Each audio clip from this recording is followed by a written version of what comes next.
Great advanced class, let's go ahead and get ready to go ahead and review for this test. We'll start with number 1, write 0.6 as a fraction. This is pretty simple. I told you before, if it doesn't have a line over it, turn that dot into a line, put a 0 underneath each number that's there, and then put a 1 in front of it. This can be reduced though, because 6 over 10, both of these are divisible by 2. So I can go ahead and divide this in the form of 1 written as 2 over 2. That's going to give me 3 over 5. So my answer will be 3 over 5. And right there, C is my answer. Number 2, which number is an irrational number? Well, I know 0.27 is rational because I can write it out. I also know 3/5 is rational because the only fractions that aren't rational are the ones with 0 at the bottom. That leaves the square root of 10 and the square root of 49.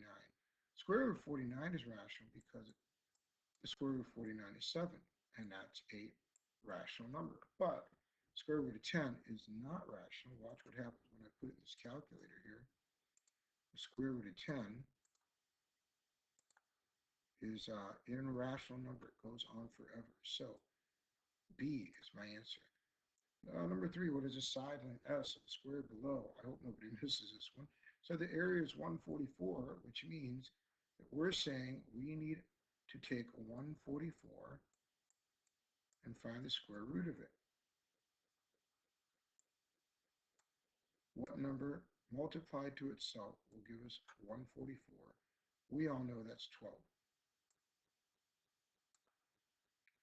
What is an equivalent expression for 9 to the 5th power times 9 to the 12th power? Well, whenever we multiply two terms where the base is the same, the exponents are different, we keep the base the same, we add the exponents. So this is 5 plus 12, that's 17.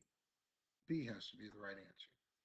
Number 5, solve for 6 to the 7th power times 3 to the 7th power. Well, when our bases are different but our exponents are the same, we can multiply. Our base, 6 times 3 is 18. 7, well, that stays the same. So it would be 18 to the 7th power. Number 6, solve the equation. Well, this one we're going to have to go ahead and write out over here. I got 4.5. We're going to multiply that to 1.25 plus x equals 18.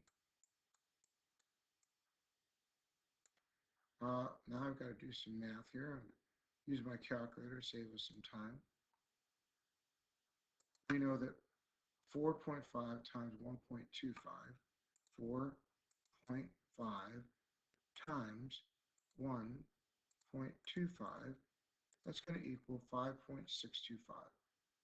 5.625. We also know 4.5 times x, well, that just gets us 4.5x.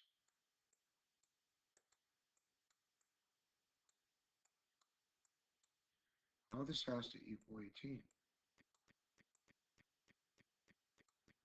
All right, now I got to combine like terms on the opposite sides. So I'm going to subtract 5.625, which means I have to subtract it from the other side.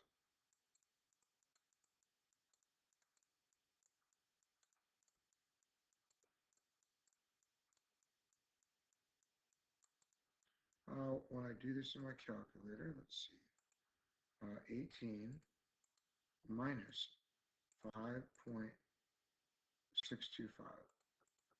That's going to give me 12.375.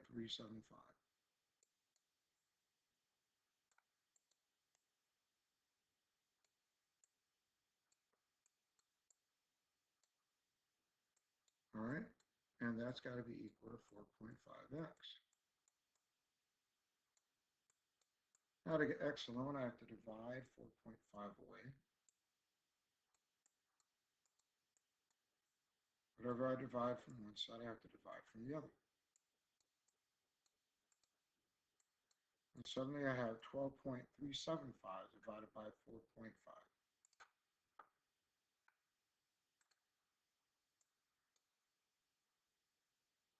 12.375 divided by 4.5. That's going to equal 2.75.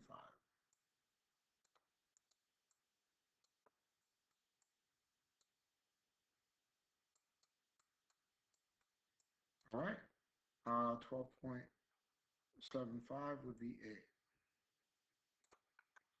All right, let's go to number 7.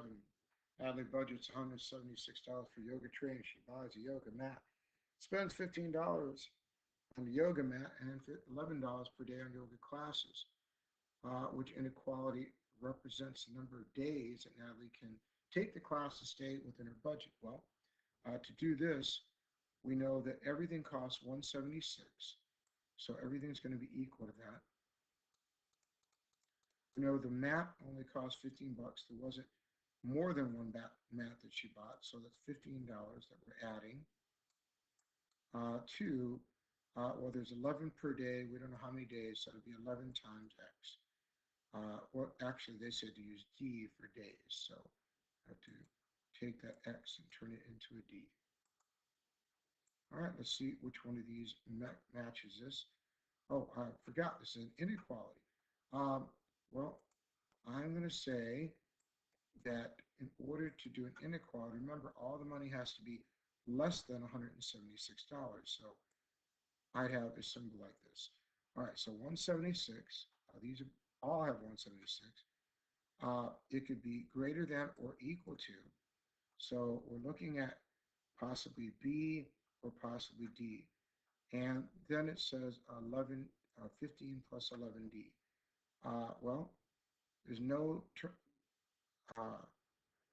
variable next to 15, so it's going to be one of these.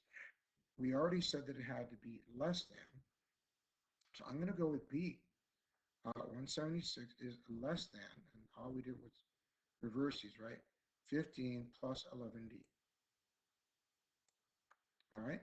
Number 8, use the properties of inequality to find the value of X. To do this, I'm going to have to go ahead and work this problem out. Well, I could just add 7 over here, couldn't I? Which means I would add 7 here. So give me a negative 2x is greater than negative 15 plus 7 will give me a negative 8. Now I got to divide negative 2 away to get my variable by itself. And whatever I divide from one side, I divide from the other. Remember, whenever I divide by a negative number, I have to turn my symbol in the other direction. So now my symbol is going to be turned in this direction. And my x stays over here. And negative divided by negative is positive. 8 divided by 2 is 4. We should have x is less than 4. And here we go. X is less than 4. This answer is C. Number 9, solve the inequality. Ooh, this is a big one. Let's write this one out. We got 3 times x minus 5 .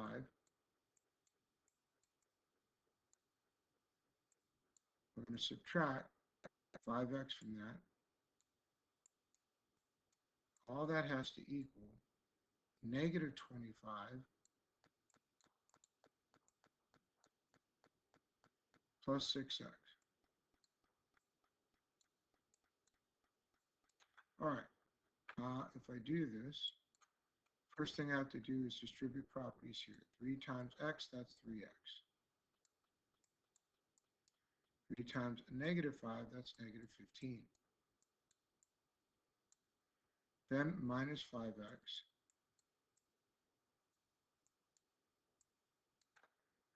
Let's see, that all has to equal negative 25 plus 6x. All right, now I got to combine like terms on each side. I see I got a 3x and a negative 5x, so this is, we have negative 2x minus 15.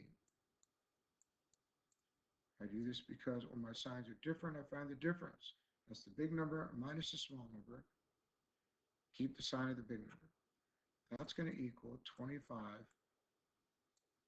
plus 6x.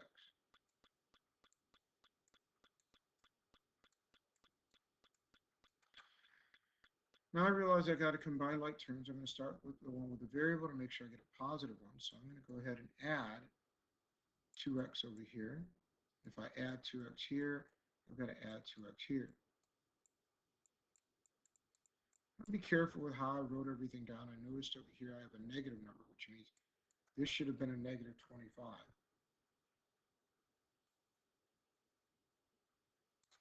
I have a negative 15, and that has to equal negative 25 plus 6x. Oh no, excuse me, 6 plus 2 plus 8x. All right, I'm going to get 8x by itself by adding 25 over here, which means I have to add 25 over here.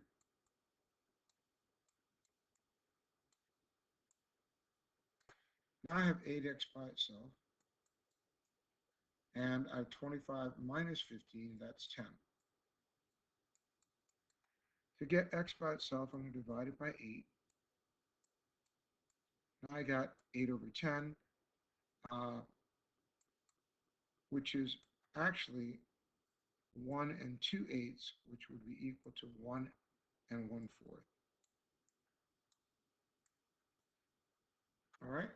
I know that because 2 over 8, both of them are divisible by 2. So let's see if I got 1 1/4 equals x.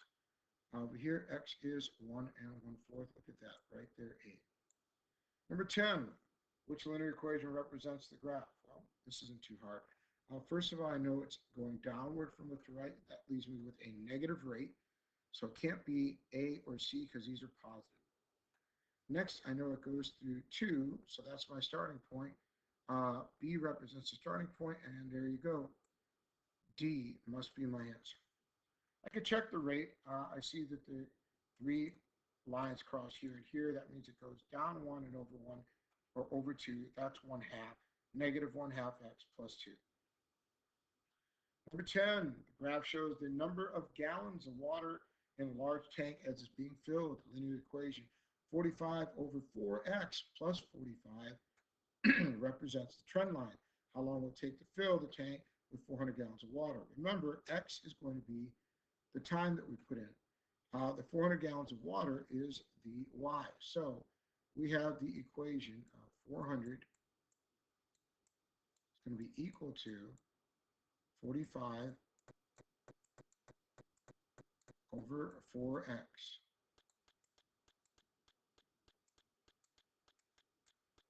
plus 45.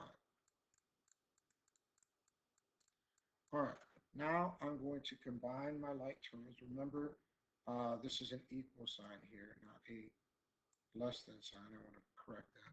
So this means I'm going to subtract 45 from, so I can get my x by itself.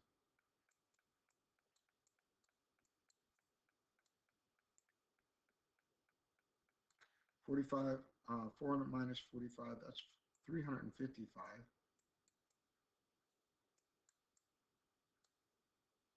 That has to equal 45 over 4x. To get x by itself, I'll have to multiply 45 over 4 by the inverse, which is 4 over 45. Whatever I multiply to one side, I have to multiply to the other.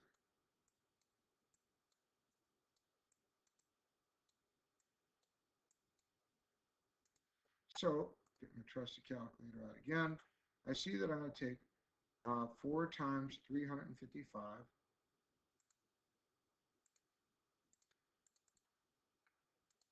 and then I'm going to divide it all by 45.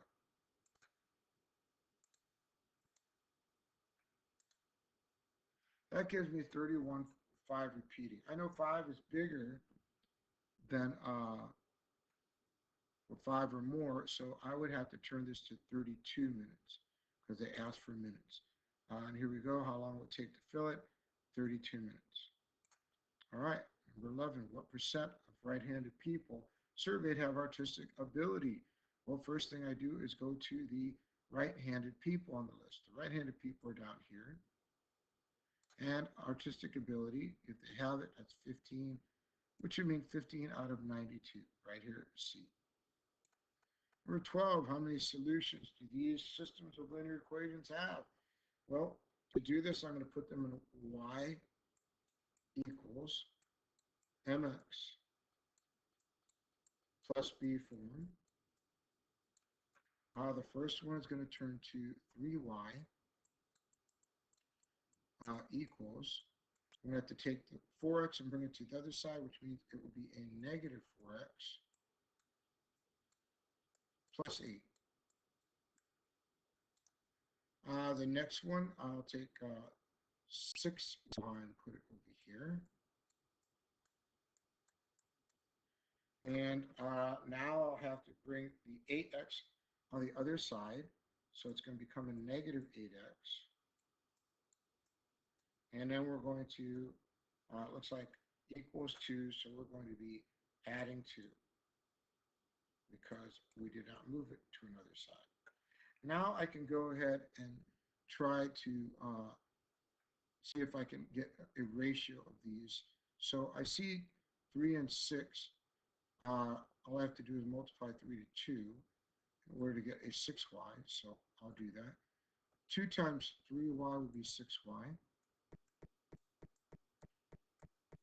2 times negative 4x would be negative 8x.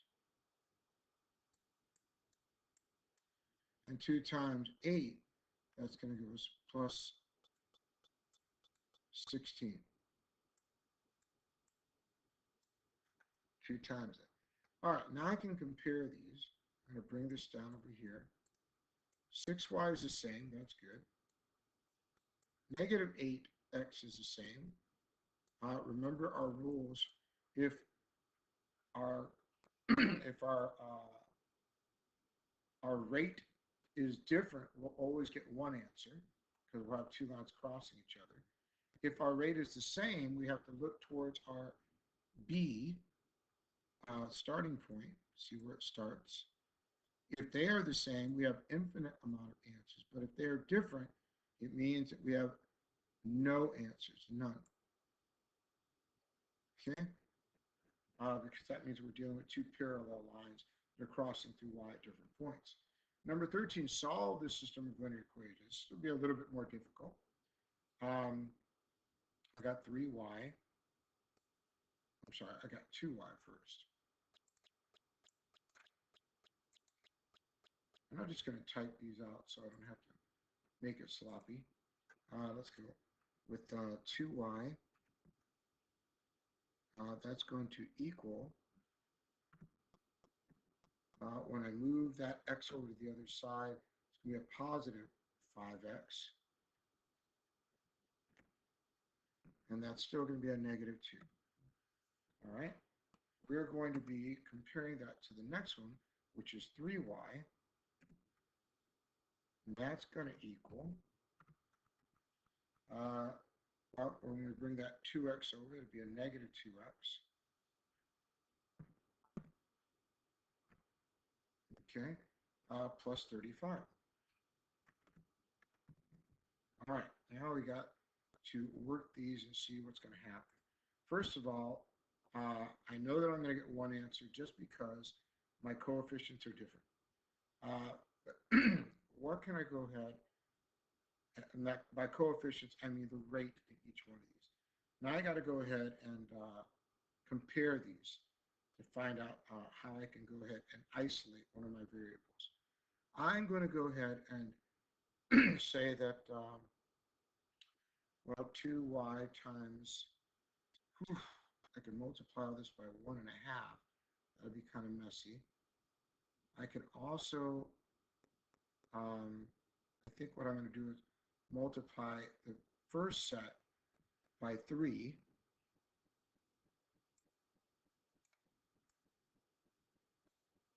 And then I'm going to multiply the second set by negative 2. And that will give me opposite y's, and I can combine them. All right? So now I have 3 times 2y is 6y. 3 times 5x will be 15x. 3 times negative 2, that's going to be negative 6. Second one, negative 2 times 3y will give me negative 6y. Negative 2 times negative 2x will give me 4x. And then negative 2 times 35 will give me a negative 70. All right, now we can go ahead and combine these, right? The 6y's, we're using subtraction. 6y minus 6y is 0. So now we have 0 equals 15x plus 4x will give me 19x. And negative 6 and negative 70 will give me negative 76. Next, I've got to get something over here on the other side. So I'm going to add the 76, which means I will add the 76 to this side. That leaves me with 76 equals 18x, which gives me 19x.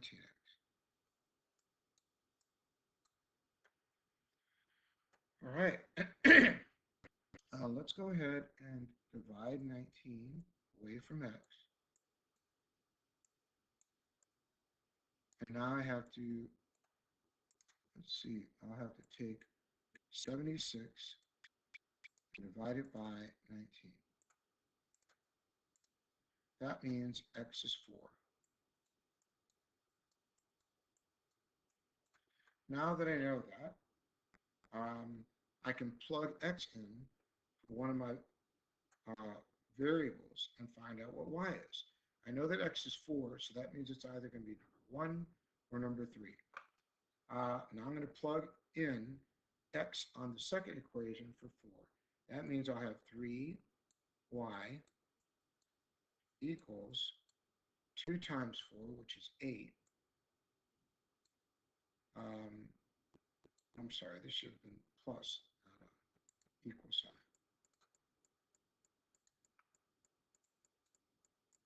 Equals 35. I'm going to subtract 8 from both sides.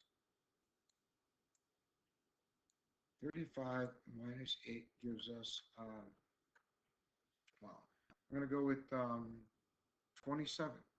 So now I got 3y is equal to 27. I'll divide 3 away. Means I'll divide 3 from 27. And that means y has to be 9. Because 27 divided by 3 is 9. So it has to be number 3. Because x is positive 4 and y is positive 9. All right, number 13, which form of transformation was used in this graph? I can see this is rotation pretty easy, right? Wouldn't have been translation because I could see that the figure got either flipped or moved. Wouldn't be reflection because there's no way for me to reflect that and get this. Rotation is the one where it's basically coming around. This is touching the y-axis, so it's going to have to touch the x-axis over here. So I'm going with rotation. 14, what is the measure of angle 1? Well, remember, square means 90 degrees, okay? And we know that 1 is going to be the supplement of this angle. 90 plus 27 is 116. And that would mean 180 minus 116 will give us our answer. Let's see, this would give me 4, and then it would be 7. 7 minus 1, that's 6. So that would mean this is 64. All right, number 15 on the map. 1 inch equals 2.7 miles, okay? So, okay, I'm sorry, 7.2 miles is equal to 1 inch. We also know two houses are 1.5 inches apart. So 1.5 will be over here with the inches. We want to know what the actual distance is between the house. That's going to go ahead and be our x. We can cross multiply. And remember, we cross multiply. We're going to take this number here, multiply it to this number here, and it has to equal this number here multiplied to this term here. All right, let's go ahead and solve that. Well, I'm going to have 7.2 times 1.5, 7.2 times 1.5, and that has to equal 1x, 1 times x. Well, 1 times x is x, because 1 times anything is itself. Now we have 7.2 times 1.5, yeah, 1.5. All right, so let's put that in our calculator. 7.2 times 1.5, that's going to give me 10.8.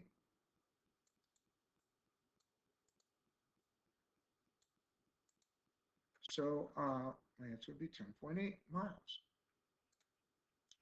Number 16, use Pythagorean theorem to find the hypotenuse. I got the two legs. Remember, Pythagorean theorem is a squared plus b squared equals c squared. I know a squared is 10 squared, and 10 squared is 100. That one was easy.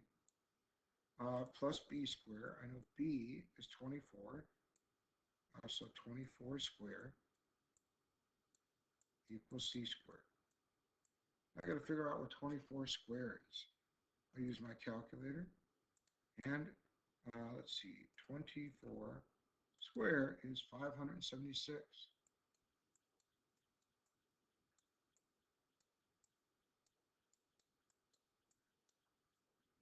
I know 576 plus 100 is 676.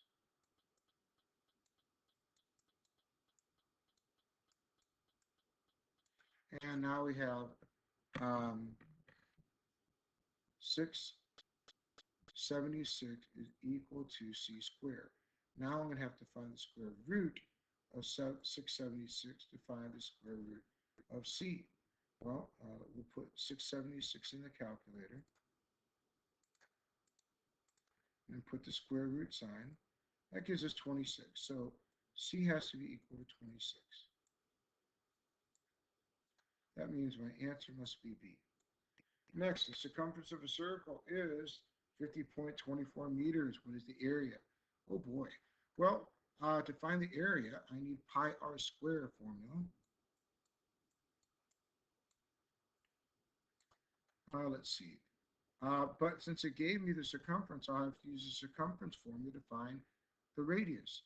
I know the circumference is equal to the diameter times pi, but since the diameter is 2 times what the radius is, I can put 2 radiuses with pi and get the same answer. Let's see. I'm going to multiply 2 times 3.14. That'll give me 6.28 times the radius. That's going to equal the circumference. All right. Remember, the circumference is 50.24. So I can replace C with 50.24.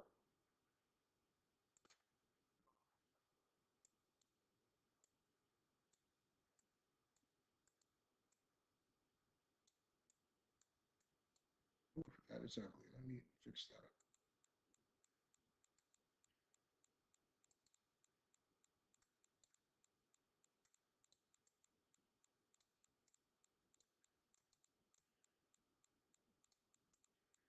Now I have to divide 6.28 away. Does it say use 3.15 for pi? Ooh, okay, that does change a little bit. Because I multiplied it by 6.14. double check. And I was right, that turned out to be a misprint. Glad I found it now before we use it in the test. So this is going to be 3.14 for pi. So I did it the right way. Now I got to divide by 6.28, which means I got to divide by 6.28 over here.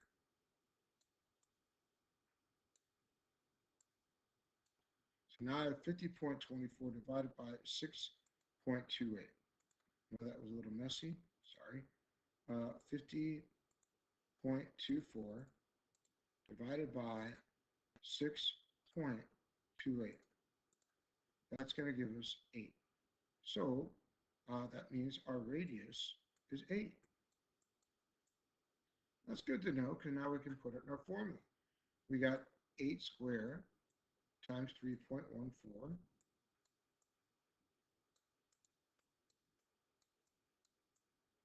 And we'll work that over here.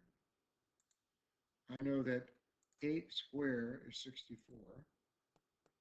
I'm going to multiply that to 3.14. That's going to give us 200.96. Wow, where'd that come from?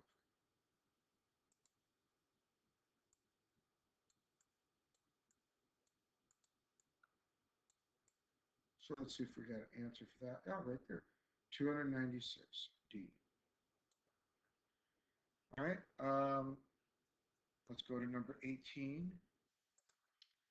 Number 18 says find the surface area of the triangular prism. Remember the formula for surface area is taking all the sides and add them together. I got to find the two areas that I have. One is for triangles.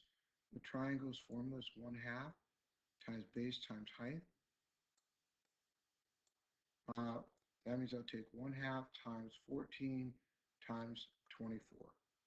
So 1/2 times 14 times 24.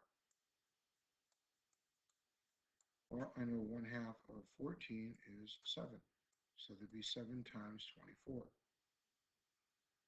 And I'll use my calculator here, 7 times 24.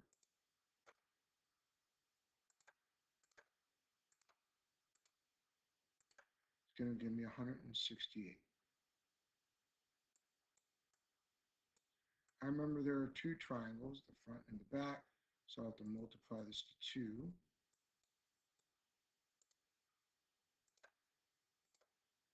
That gives us 336.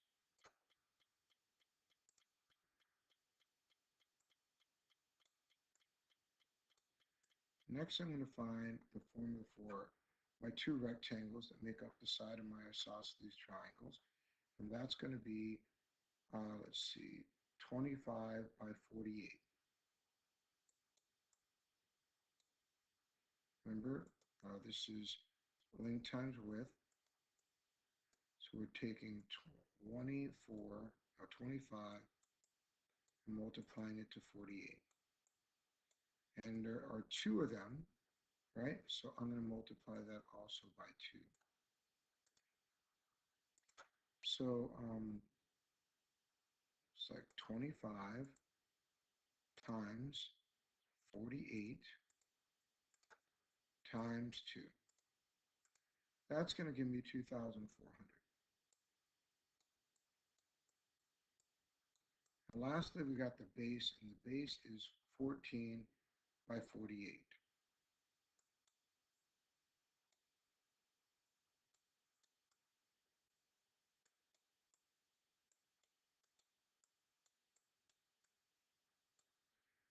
I want to put my calculator in. I see 14 times 48 is giving me 672. Now we just add up all these together. We got 336.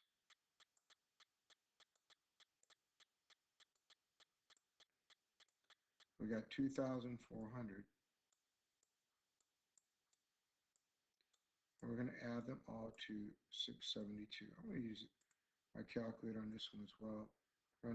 Spending a lot of time on this review, and I'm going to shorten it up. We're adding that to 336, and then adding that to 2,400. The answer's got to be 3,408. 3,408, there we go. And it's centimeters square.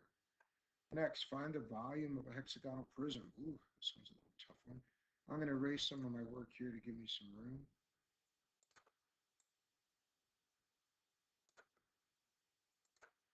Okay, this one says, find the volume of a hexagonal prism. I know a hexagon is really, so I'm going to bring up a hexagon here.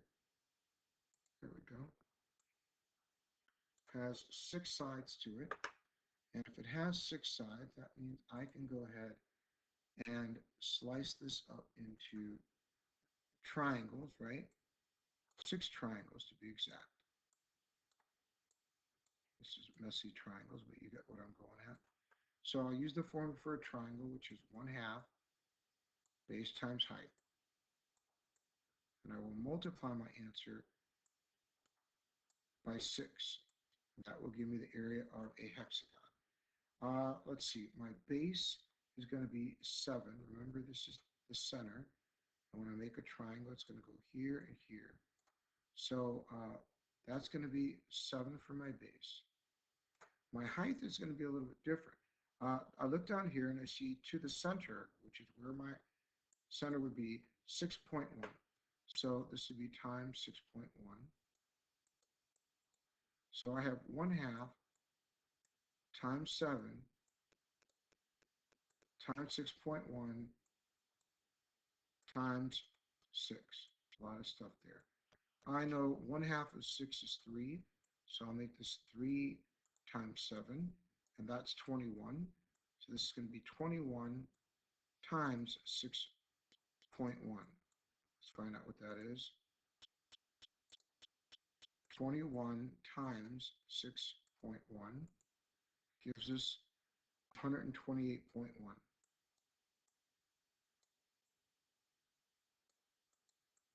Now I have to multiply, remember the volume volume formula is volume equals BH, base times height. I found the base, which is 128.1. Now I got to multiply it to my height. And the height of this prism is 14. So now I'm going to take my answer and multiply it to 14. And that's going to give me 1,793.4. Let's see if we got that. 1,793.4. My answer must be B. Okay, wow. Goes to 40 minutes. Let's finish this up. The diameter of the sphere is 6 centimeters. Find the area. The area formula for a sphere is 4 times, let's see, pi times r cubed divided by 3. Well, I can rewrite this as 4 times 3.14 r cubed. Well, if this is 6 all the way across, the radius must be 3. So this is times 3 to the 3rd power. And then I'm going to divide that all by 3. I know 3 to the 3rd power is not, actually 27. So we got 4 times 3.14 times 27 divided by 3. I know 3 goes into 27. 3 divided by 3 is 1. 27 divided by 3 is 9. So now I got 4 times 9 times 3.14. I know 4 times 9 is 36. So now I have 36 times 3.14.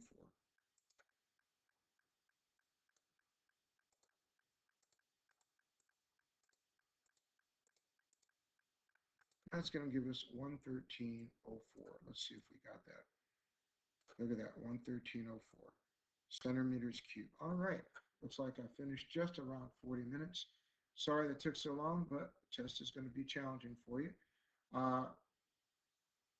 Good luck on it, and I'll see you in class.